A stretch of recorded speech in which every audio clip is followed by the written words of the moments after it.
ఈ అడ్డదారిలో రావటం అనేది అతనికి ఈ రోజు కొత్త ఏం కాదు కదా.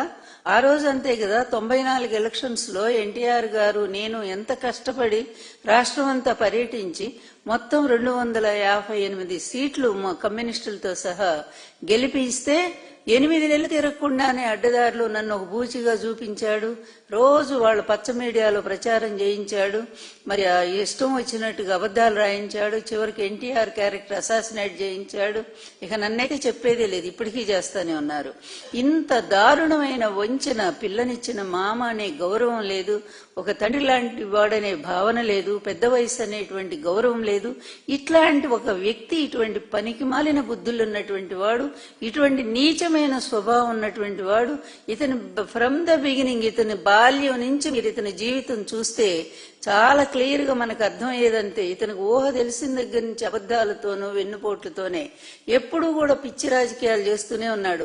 యూనివర్సిటీలో కూడా అంతే, కులాల మధ్య చిచ్చు పెట్టాడు. రెడ్డి కమ్మ అనేటువంటి కులాల మధ్య చిచ్చు పెట్టాడు. అక్కడ అంతే, వాళ్ళ దగ్గర డబ్బులుగా చేసేవాడు, వీళ్ళ దగ్గర డబ్బులుగా చేసేవాడు. ఎందుకంటే చాలా పేద కుటుంబంలో 2 ఎకరాల్లో పుట్టినటువంటి వాడు ఏమి ఇంట్లో పైసలు ఇచ్చేటువంటి వాడు కాదు ఇతనికి. అట్లాంటిది ఎప్పుడూ కూడా ఇతరుల చేతిలో ఉండేటువంటి అమ్ముకోవటం, ఆ డబ్బులు తెచ్చుకోవటం. ఇతని జీవితం అంతా కూడా ఇంత నీచమైన చరిత్ర ఉన్నటువంటిది, ఇంత క్షుద్రమైనటువంటి వ్యక్తి ఇతను. ఇట్లాంటి వాడు దురదృష్టం కొద్ది ఆంధ్రప్రదేశ్ చేసుకున్న దురదృష్టం ఏంటో, ఇతనే మరి 3 సార్లు ముఖ్యమంత్రిగా రావటం జరిగింది. ఎట్లా వచ్చాడంటే అందరికీ తెలిసినటువంటి సత్యమే. ఎన్ని అడ్డదారులు దొక్కుతాడో, అవసరానికి ఏదేన్ని ట్రంప్ కార్డుగా వాడతాడో మనం చూసాము.